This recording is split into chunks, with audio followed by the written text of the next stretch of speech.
Ahikar. In the Book of Tobit in the Apocrypha you will find mention in several places of a man called Achiaras who was a relation of Tobit. In the first chapter, verses 21-22, you read that he was a great officer at the court of King Isarhaddin, and at the end of the book, 14:10, you may learn something about his story. For Tobit says to his son Tobias, "Remember, my son, how Ammon handled Achiacharas, that brought him up, how out of light he brought him into darkness, and how he rewarded him again. Yet Achiacharas was saved, but the other had his reward, for he went down into darkness." Then it goes on, "Manasseh gave alms and escaped the snare that was set for him, but Ammon fell into the snare and perished." Now, of late years, the book has come to light which tells the whole history of Achiacharas, or Ahikar, as we shall call him, and you will see as you go on that in the book of Tobit some mistakes have been made in the names, and that instead of Ammon we shall have to read Adan, and instead of Manasseh, Achiacharas. This is the story of Ahikar. He is made to tell it himself, and he says, "When I was a young man, I was steward to the great King Isarhaddin, the king of Nineveh. I was rich, and had great estates and beautiful palaces. I had everything that my heart desired, except one thing, and that was a son. I had no child to comfort me and to inherit my great possessions after me. Many times did I go to the temples of the gods of Nineveh, and offer them sacrifices and gifts, and burn incense before them. And I said, 'O gods, give me a son, that I may enjoy his company while I live, and when I die he may close my eyes and bury me. And verily I am so rich that if every day from the day of my death until he died he were to take a bushel of my money and cast it away, he would not come to the end of it before his death.' But the gods of Nineveh made me no answer. Then I bethought me of the God of Israel, of whom I had learned when I was a child, for I came out of the land of the Hebrews, and I turned to him and besought him in like manner that he would grant me a son. And a voice came to me, saying, 'Forasmuch as thou hast put thy trust in false gods and sacrificed to them, thou shalt have no son. Yet this do, take thy sister's son, Adan, who is a young child, and bring him up as thine own son.' So I took Adan and gave him to 8 nurses to bring him up. He was fed on all manner of dainties, he was clothed in purple and scarlet, and slept on the softest beds. He grew up like a fair young cedar tree, and I instructed him in all my wisdom until I was 60 years old. One day the king Isarhaddin returned from journeying through his kingdom, and sent for me, and said, 'Ahikar, my friend, my faithful and wise counselor, you are becoming an old man. If you die, who shall succeed you and serve me in your place?'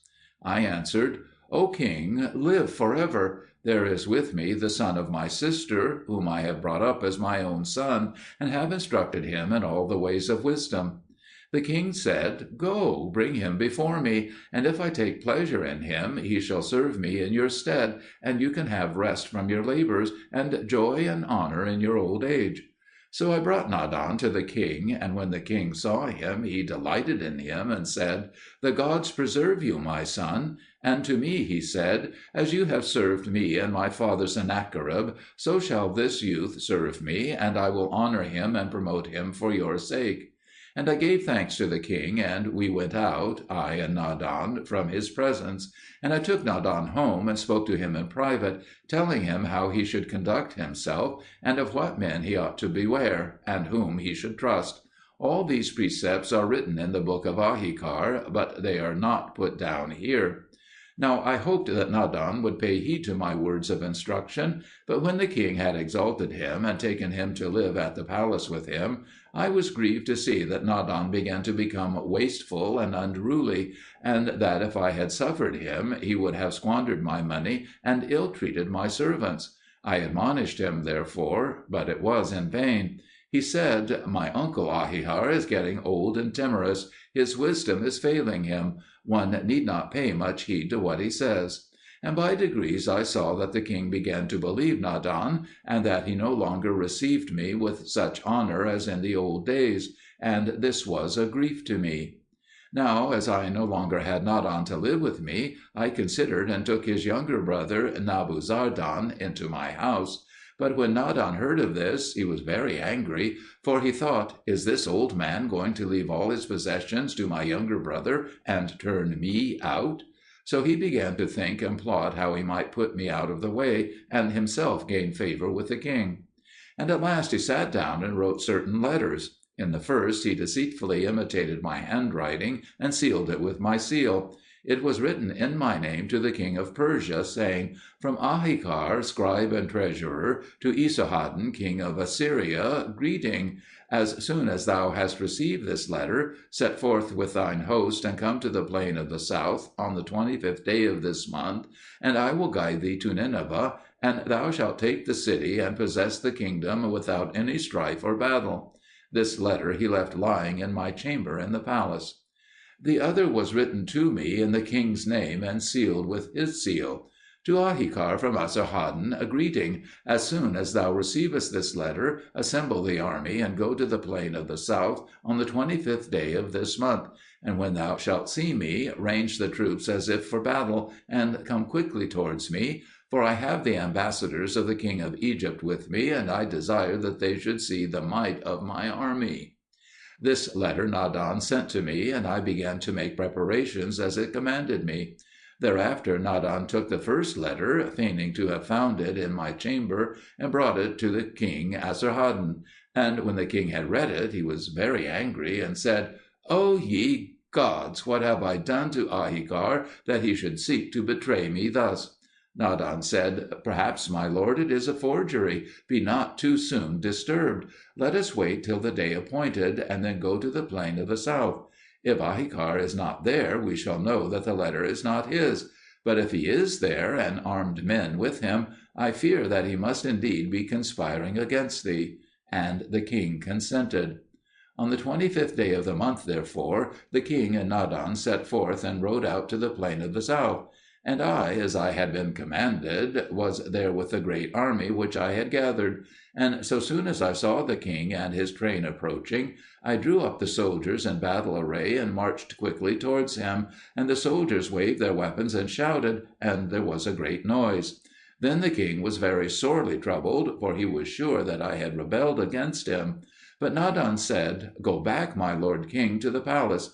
I will capture that evil old man and bring him before you." And the king departed with his servants.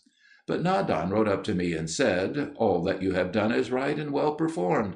The king is greatly pleased with you, and desires that you will send away the soldiers to their homes, and come before him alone to receive your reward."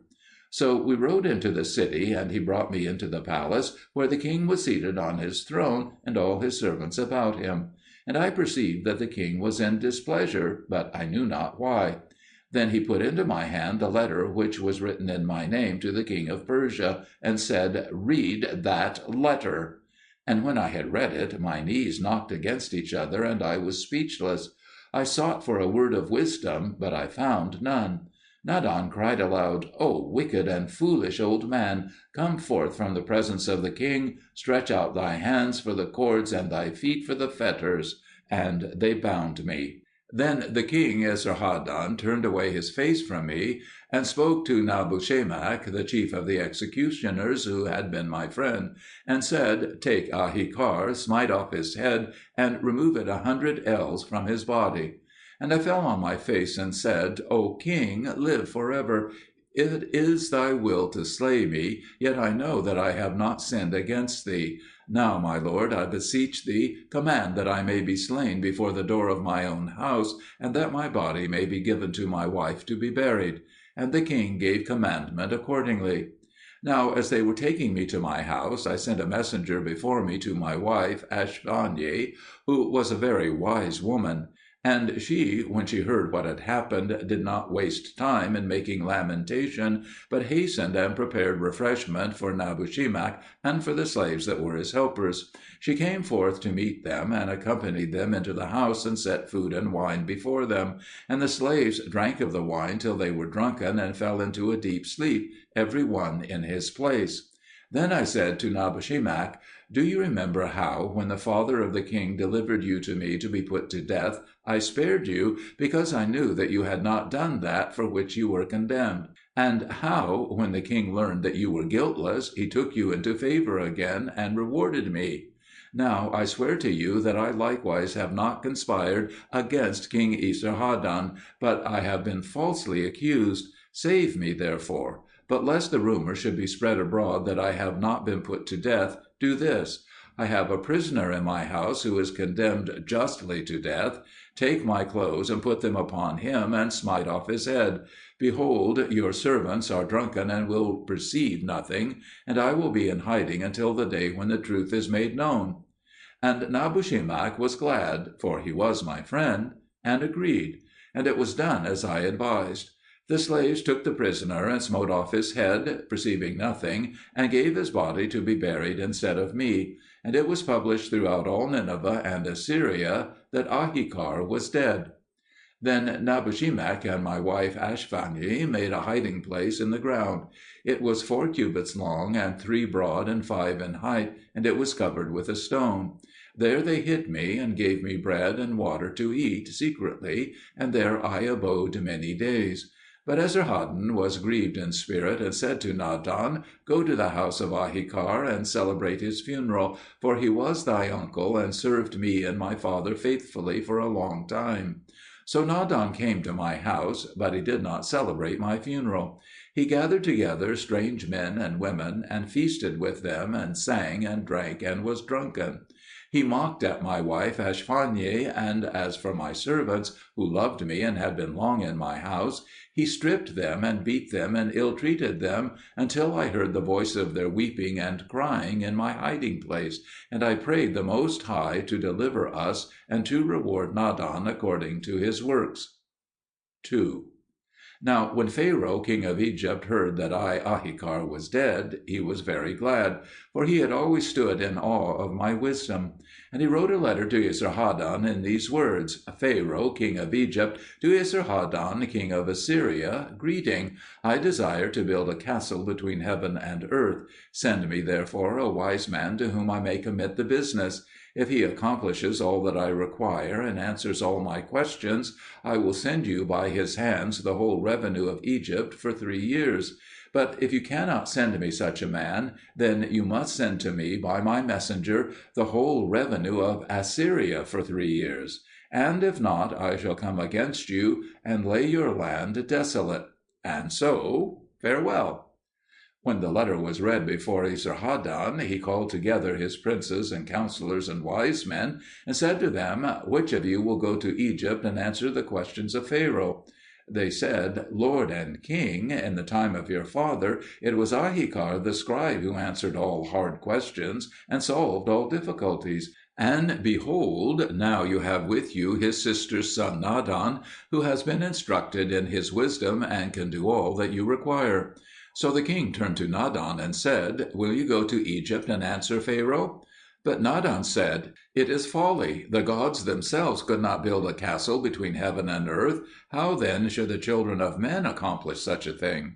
When the king heard that, he arose and came down from his throne, and threw himself on the ground, lamenting, and saying, "Alas, alas, I am undone! I have slain my servant Ahikar at the word of a foolish boy, and there is none like him left.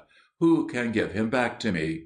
Then Nabushemak spoke and said, "O king, live forever. He that disobeys the commandments of his master is worthy of death. Say therefore the word, and let them hang me on a tree. For Ahikar, whom you bade me slay, is not dead, but living." The king said, "O Nabushemak, if it be as you say, and if you can show me Ahikar alive, I will give you 10,000 talents of gold, and 100 robes of purple. Say on, therefore." Nabushemak said, "One thing I ask of my lord, that he will not keep this my trespass in mind, nor store up wrath against me." And the king sware to him. Nabushemak went forth immediately, and mounted his chariot, and drove swiftly to my house. He uncovered the hiding place, and brought me forth, and took me up into his chariot, and led me into the presence of the king. And when the king saw me, he wept, for I was in evil plight.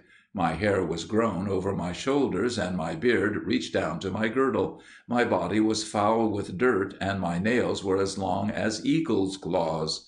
My eyes were dim from the darkness, and my limbs were stiff so that I could scarcely walk.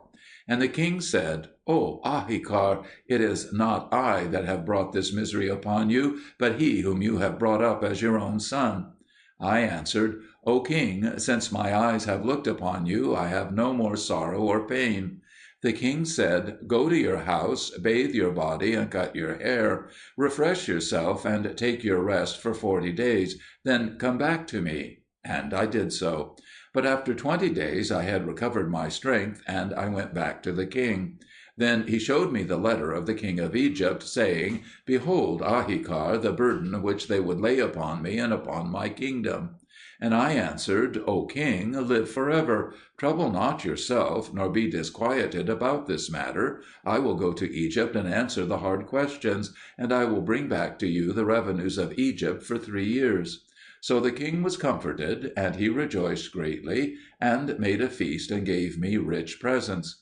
Immediately after this I began to make ready for my journey, and first I ordered my huntsmen to catch 2 young eagles alive. I also chose from among my servants 2 young boys, whose names were Nabuchal and Tabshalom, and taught them to ride upon the backs of the eagles; and after a while the eagles became accustomed to bear them up in the air. I also taught them certain words which they should say at the appointed time, and practised them until they knew perfectly what they had to do. And when all was prepared, I set forth with a great company and went to Egypt.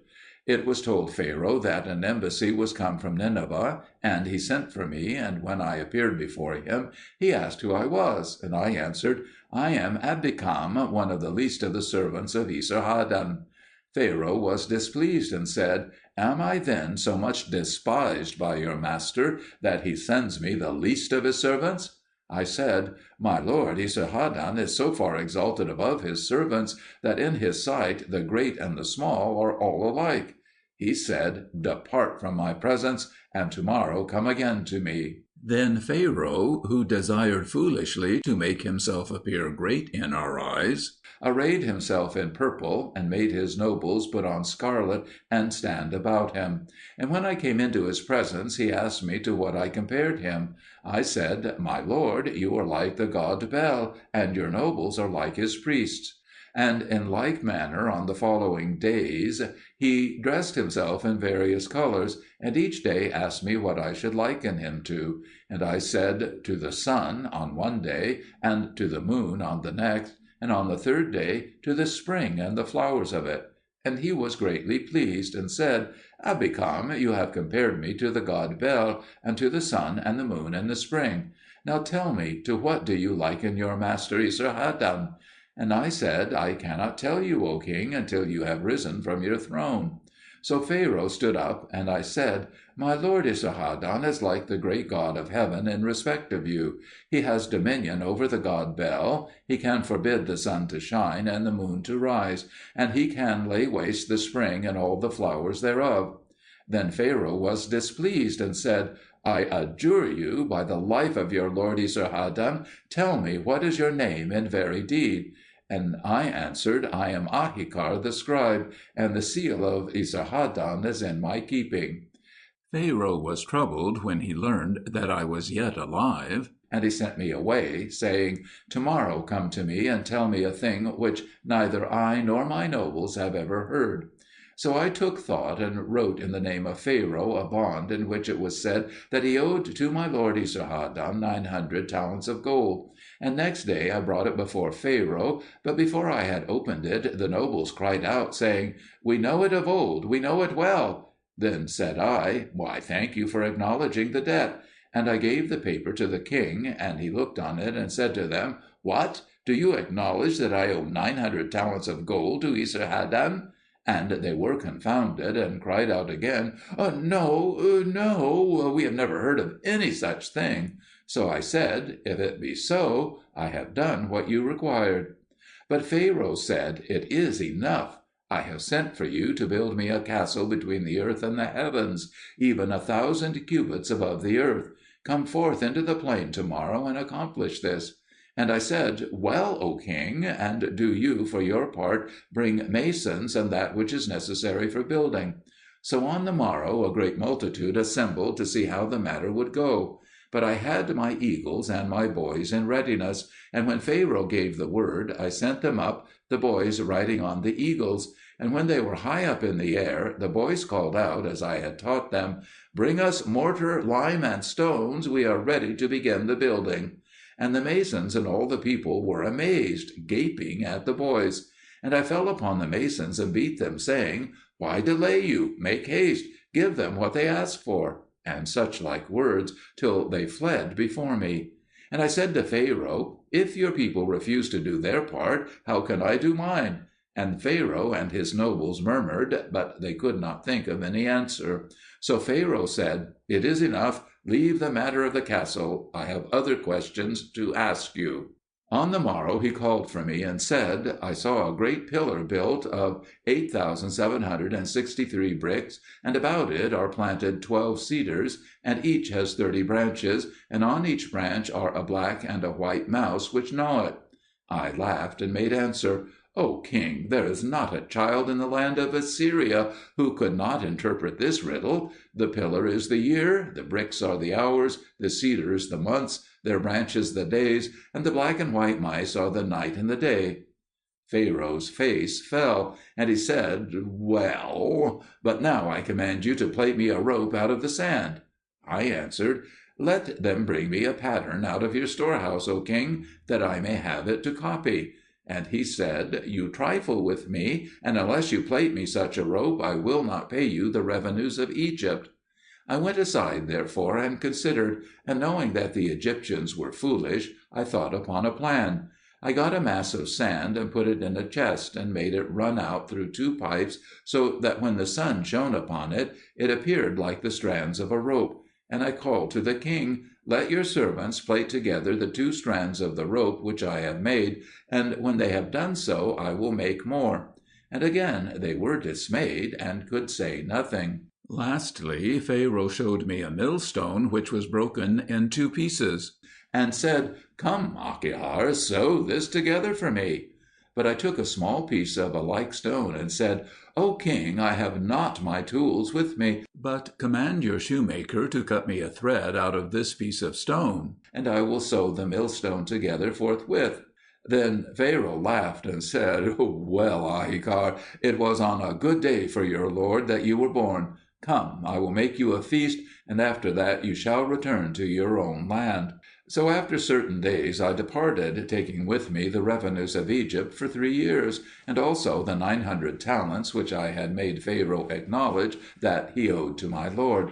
And Isarhaddin came forth to meet me, and when he heard what I had done, he made me sit down on his right hand, and said, Ahikar, ask what thou wilt, and I will give it thee. And then I said, O king, live forever. 2 things only will I require of thee. One, that thou wouldst do good unto Nebuchadnezzar, for it is by his means that I was saved alive. And the other, that thou wouldst give me power over my sister's son Adan, and not require his life at my hand. And the king granted my request, and exalted Nebuchadnezzar to the first rank in his kingdom. But Adan he delivered into my hand. I took Adan to the hall of my house, and set him with his feet in the stocks, and a collar of iron about his neck, and iron bands upon his hands. I fed him with bread and water, and chastised him with rods. And when I came in or out of my house, I stood and reproached him, speaking in parables and proverbs. Now these are some of the parables which I spake to Adan. My son, thou art like one that shot an arrow into the heaven to slay God. The arrow fell back upon him and pierced him. Thou art like one that saw his neighbor shivering with cold, and took a vessel of cold water and poured it over him. Thou didst think to take my place after my death, but know that even if the tail of the pig grew 7 cubits long, no man would mistake the pig for a horse. Thou art like the trap that was set on a dunghill. The sparrow saw it and said, Brother, what dost thou here? The trap answered, I am fasting and praying. The sparrow said, And what is that piece of wood by thee? The trap said, My staff upon which I lean when I pray. And what is that in thy mouth? It is a little food for hungry wayfarers.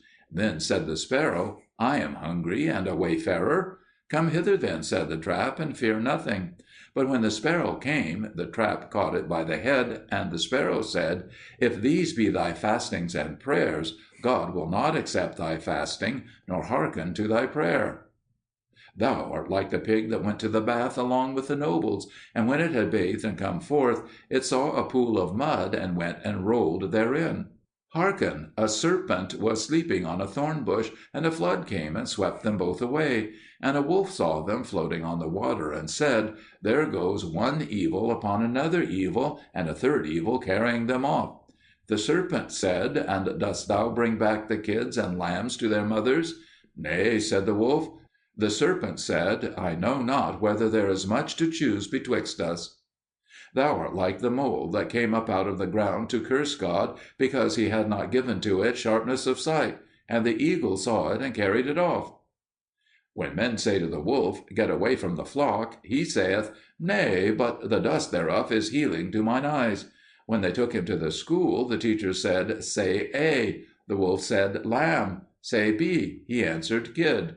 Surely he spake of that which was in his thoughts. At last, after many days, Adan besought me, saying, Have mercy on me, spare my life, and I will feed thy swine and keep thine asses, and be thy slave forever. And I said, Thou art like the palm tree which bare no dates, and the owner came to cut it down. And it said, Leave me this 1 year, and next year I will bear melons. But he said, Thou that hast not borne thine own fruit, how wilt thou bear one that is not thine? Now, behold, I will say no more to thee, O Adan, but let God, who preserved me alive, judge between thee and me. And forthwith judgment went forth against Adan, and his body swelled up and burst, and he died. For it is written, He that diggeth a pit for another shall fall into the midst of it himself.